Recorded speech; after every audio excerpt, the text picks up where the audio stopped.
I just got done watching American Ninja.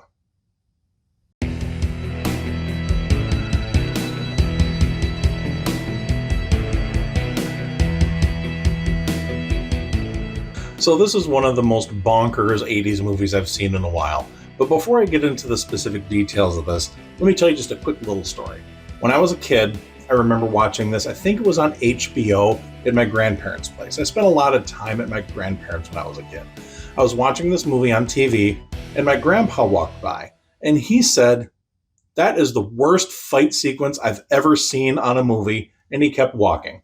For some reason, that bothered me because I thought it was cool when I was 9-ish, maybe 10. I don't remember exactly how old I was, but I was pretty young. I'm like, "Hey, this is cool fighting, Grandpa." I got some gray hair on me now, and I have to say that my grandpa was probably kind of on the correct side of that. But I just watched it again, and I actually thoroughly enjoyed this movie, even though by any objective standard, it's really not a great movie.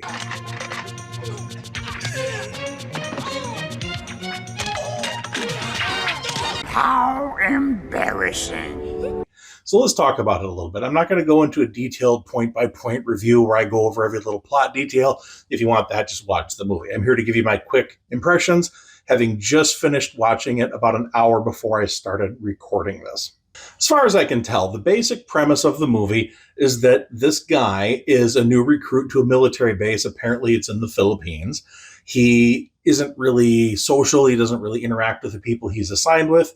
He's kind of standoffish. He barely has any dialogue, but he knows how to fight. So when they're out doing whatever, on a little convoy or whatever, their trucks get attacked by ninjas. Well, this guy's training kicks in, sort of like the Bourne Identity movies. He doesn't really remember how he learned how to fight, but he knows how to fight. Or at least Hollywood version of fighting. It's pretty corny. He likes to jump over things, I've noticed. He's like a kid pretending to be a ninja, where you like sneak along the side of the wall, you jump over things that don't really need to be jumped over, you just kind of hop around and move. Kind of silly, but it's really struck me as a guy pretending to be a ninja. And I guess that's what acting is you're pretending to be something you're not. But really, I just felt like I was watching a kid play ninja. Apparently, this guy was just a fashion model and he had no real martial arts experience prior to being cast in the movie, but he did train really hard with actual karate experts.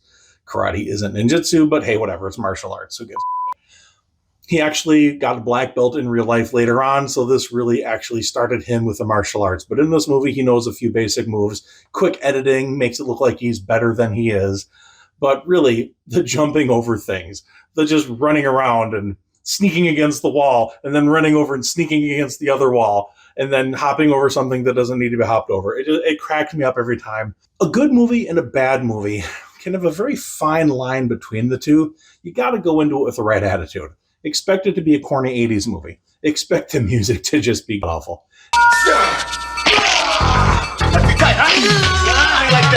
Expect the acting to be rather subpar. We're not shipping it out. I'll be there in the morning to take everything back. The plot really doesn't matter. What matters is you see a lot of ninjas, and a lot of ninjas attack and get killed, and there's a lot of military stuff. People shoot guns at ninjas. Ninjas throw swords and throwing stars at American soldiers, and it's all run by this guy who has a French accent for some reason. I'm pretty sure he's not actually French. Another incident like this, I might have to shut down the entire operation. There's just a bunch of random stuff in the movie. For some reason, one of the ninjas at the end of the movie has a ninja laser built into his wrist. I don't know why he never used it before. He never used it since. He just had a laser with him this whole time that he only used once and destroyed a flower pot. There's a sequence where they're on a helicopter. I know this is completely out of order of the movie, but I don't care. There's a sequence where they're on a helicopter having a fight, and the hero and the lady who's the damsel in distress jump off the helicopter, and you can see a gigantic padding pillow thing that they land on. Still a pretty cool stunt. This movie is done by Canon. If you know anything about Canon, they were around in the 80s. I think they started in the 70s. They might have survived a little bit into the 90s, but they're really known as an 80s schlock factory.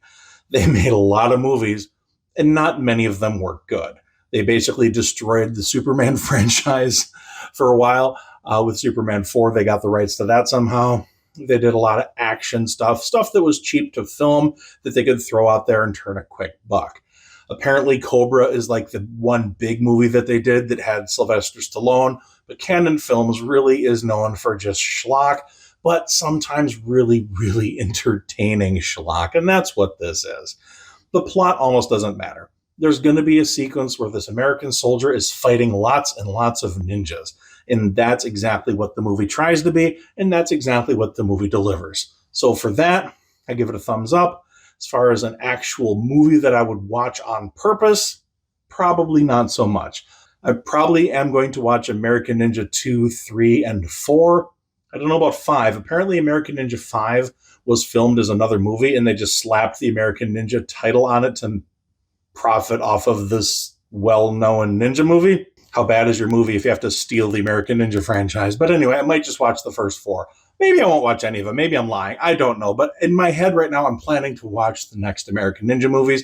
I'm also going to go back into the James Bond movies. I'm going to review a bunch of other stuff as it comes up.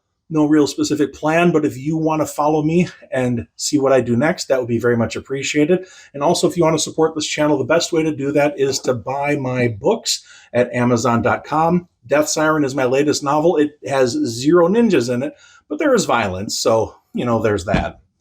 American Ninja is a movie I have probably rose-colored glasses on because I remember loving this movie as a kid. If I'd watched this for the first time, I'm not quite sure how I would feel about it.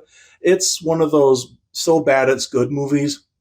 It's all shot in broad daylight with bright, colorful ninja uniforms and dark black ninja uniforms.